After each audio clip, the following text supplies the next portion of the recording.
네, 전 세계에서 100세 이상의 사람들이 암이나 심혈관 질환 없이 건강하게 살고 있는 동네들을 찾아본 연구 결과가 있습니다. 바로 블루존이라는 이 섬인데요. 내셔널 지오그래픽 연구원인 댄 뷰트너가 10년이 넘는 기간 동안 전 세계를 뒤져서 찾아낸 결과입니다.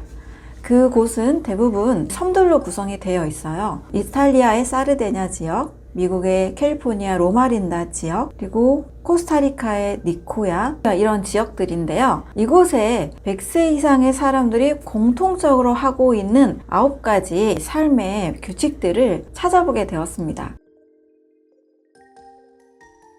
그중 첫 번째는 자연스러운 일상의 움직임입니다. 이것은 미국에서부터 운동이라는 개념이 건강을 위해서 도입이 된 지 수십 년이 지났는데요. 사실 우리가 건강을 위해서 헬스장에 등록을 하고 수영장에 다니고 이런 운동을 위한 특별한 시간을 만들잖아요. 그런데 미국인의 통계상 하루에 2시간씩 체육관에 달려가서 운동을 하는 것보다 일상의 생활에서 늘 끊임없이 자연스럽게 움직이는 고강도 운동이 아니라 저강도 이런 움직임들, 또 가끔 중강도 정도의 움직임들이 오히려 더 수명 연장과 무병장수하는 삶에 더 도움이 됐다는 통계가 있습니다.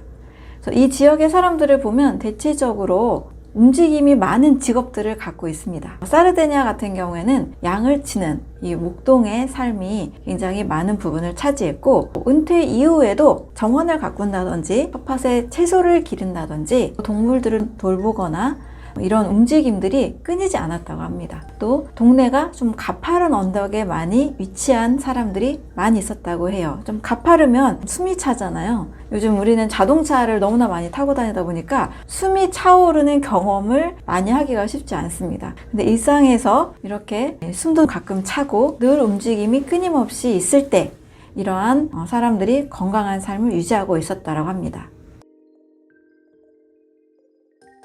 두 번째는 일본의 하라하치부라는 이 문화가 있습니다. 식사의 약 80%만 먹는 습관입니다. 지나치게 배부르게 먹지 않는다는 거예요. 우리가 과식이라는 것을 일상에서 경험하기가 쉬운데요. 장수하는 사람들은 어느 정도 배가 차오르면 이제 식사를 좀 했다, 내 배에 이제 음식물이 잘 찼다라는 신호가 느껴질 정도까지만 식사를 하고 멈춘다고 합니다. 소식이 많은 사람들의 건강도 주고 또 심지어 부까지 가져왔다고 주장하는 사람들도 많이 있는데요. 너무나 힘겨운 소식은 아닐지라도 과식하지 않는 습관, 한 80%까지만 식사하는 습관이 우리가 질병 없이 건강한 삶을 사는데 크게 도움을 주는 것으로 나타났습니다. 세 번째는 채식 위주의 식사입니다. 완벽한 채식주의자가 되자, 비건을 하자, 이것은 아닙니다. 하지만 채식에 가까운 식사가 훨씬 많은 사람들에게 장수에 도움이 되고 있는 것으로 명확하게 밝혀졌습니다. 일반 식사에서도 가공식품은 사실 드시는 분들이 거의 있지 않았어요. 또 건강하게 장수하던 그 마을에 어느 순간에 또 패스트푸드나 편의점이 들어오기 시작하면서 또 건강이 망가지는 이런 패턴들도 나타났습니다.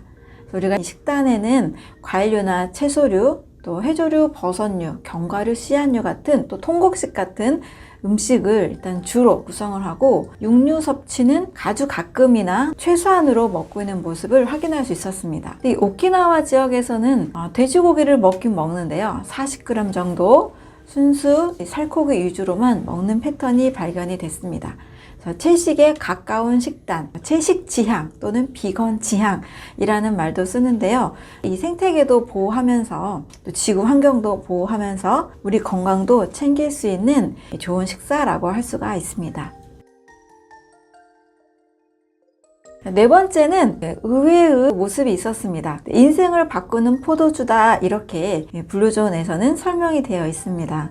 여러분, 포도주 하면 술이니까 완전히 금해야 된다라는 생각을 하시는 분들도 있을 수 있습니다. 그렇게 하시면서 건강을 관리하시는 것도 좋은 방법입니다.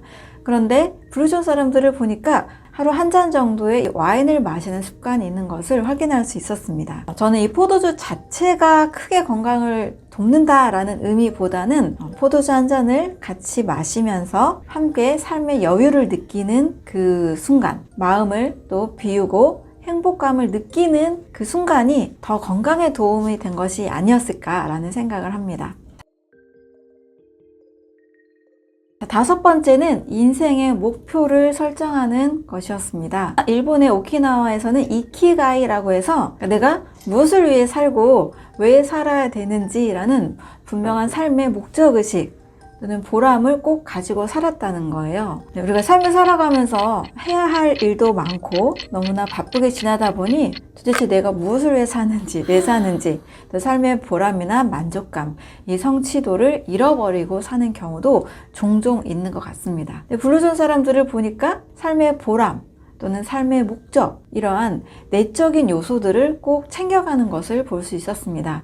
그래서 시간을 내서 내 삶을 전체적인 관점으로 바라보고 의미와 보람을 찾아가는 것, 이것이 반드시 중요한 무병장수의 요소라고 볼 수가 있습니다. 삶의 보람이나 목적이 직접적인 수명과 연관된 통계가 있는데요. 우리가 2000년도 밀레니엄 버그라고 해서 1999년을 살아갈 때 상당히 많은 불안과 걱정, 두려움이 있었던 시기를 경험해 본 분들이 많이 계실 겁니다. 전 세계 통계적으로 보니까요, 1999년 12월 31일 직후에 수많은 노인들이 사망을 했다고 합니다.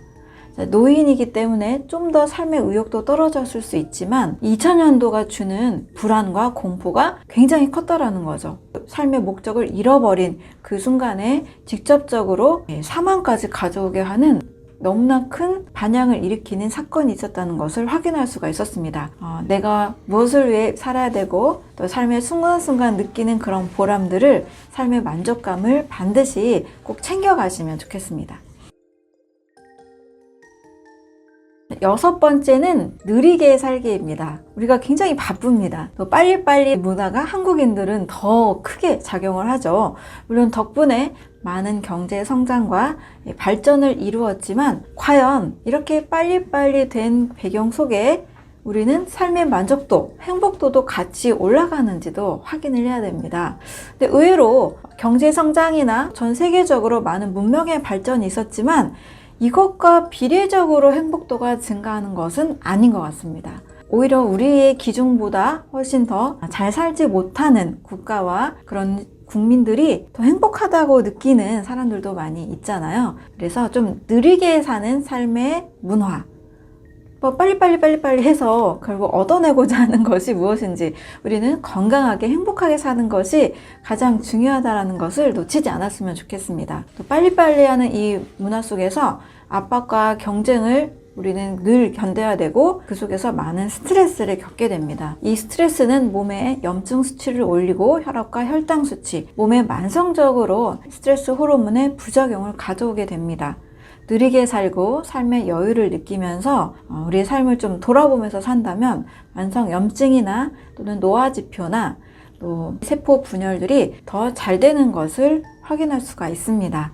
좀 느리게 사는, 좀 숨 고르며 사는, 또 삶의 순간순간에 즐거움을 느끼며 사는 삶의 모습도 굉장히 블루존의 중요한 수명의 장수의 요소로 꼽히게 됐습니다. 일곱 번째는 매우 중요한 부분인데요. 소속감입니다. 재미있게도 이 7가지 블루존 지역의 100세 이상 장수한 사람들의 모습을 보니까 대부분 종교를 가지고 있었습니다. 그게 천주교이든 혼합 종교이든 상관없이 영적인 공동체에 내가 소속돼 있다라는 그 느낌이 건강에 도움을 준 것으로 알려졌습니다. 사람이라면 사회적 동물이라고 하잖아요. 그래서 내가 어느 공동체 일원이 되고 이 공동체에 뭔가 기여도 하고 있고 또 함께 한다라는 그 연대감과 연결감이 건강과 수명에 굉장히 큰 도움을 준 것으로 나타났습니다. 여덟 번째는 가족을 최우선순위로 두는 문화였습니다. 우리나라 보면 요즘 요양원 굉장히 많이 늘어나고 있잖아요. 많은 노인들이 요양원에서 삶을 이어가고 계십니다. 그런데 이탈리아의 사르데냐 지역에는요, 요양원을 발견할 수가 없다고 합니다. 굉장히 특이한 문화가 있는데요. 한 가족이 할머니나 할아버지가 되면 그 자녀, 아들, 딸이나 이 자녀의 자녀, 손주들이 있죠. 하루에 한 명씩 할머니, 할아버지를 돌보는 것이 당연한 문화로 되어 있다고 합니다. 그것을 미안해하지도 않고 또 그것을 힘든 일로 여기지도 않습니다. 우리가 사랑을 받았기 때문에 또 사랑을 돌려드리는 것을 너무나 당연하게 여기고 있다는 거예요. 그것에 대해서 힘겨워하거나 또는 미안한 마음이 없이 아예 사리데나 지역에 익숙한 문화로 자리 잡고 있는 모습을 확인할 수 있습니다. 그 속에서 할머니로서 또 할아버지로서 이 자녀들의 돌봄을 받으면서 나이가 많더라도 아프지 않고 건강한 삶을 계속 이어갈 수 있었다는 거죠. 또 이와 같이 대부분의 많은 지역들은 가족을 중시하는 이 문화가 무병장수의 삶에 큰 도움을 주는 것으로 확인이 됐습니다. 9번째는 좋은 가치관을 공유하는 모습이었습니다. 블루존이라는 좋은 가치관이 있지만 그것을 나 혼자서 실천한다는 것은 굉장히 어려울 겁니다. 대부분의 지역은 공동체를 이루고 있었고 좋은 가치관을 공유하면서 일상의 삶에서 음식뿐만 아니라 굉장히 잘 웃고 행복하고 여유로운 삶의 패턴을 발견할 수 있었습니다. 이 블루존을 탐험한 댄 뷰트너는 블루존의 이 환경을 미국의 어느 한 특정 시에 도입을 해서 그것을 공유하는 문화를 만들어 갔을 때 혼자서 열심히 운동하고 좋은 식습관을 만들려고 하는 사람보다 훨씬 더 빠르게 그리고 쉽게 건강이 나아지는 모습을 확인할 수 있었다고 합니다. 내가 건강에 대해서 좋은 습관을 만들려고 한다면 이 가치관을 함께 공유할 수 있는 사람을 곁에 두는 것, 이왕이면 또 팀으로서 공동체로서 함께하는 것, 이것이 매우 중요한 요소로 밝혀졌습니다. 블루존의 9가지 무병장수에 가까운 삶의 원칙들을 보니까 단순히 음식만 있었던 것은 아니라는 것을 확인할 수가 있습니다. 그래서 우리 함께하는 삶의 문화와 또 우리 마음을 공유할 수 있는 사람들과 좋은 가치관, 습관을 공유할 수 있는 환경을 만들어 가는 것이 매우 중요하다고 볼 수 있습니다. 그래서 오늘 이런 내용들을 여러분들이 잘 들으셨다면 어떻게든 좋은 것을 잘 실천할 수 있는 친구를 찾고 또 팀을 찾는 것을 꼭 실행을 하신다면 나와 또 함께하는 사람들의 건강한 삶에 큰 도움을 줄 수 있을 것입니다.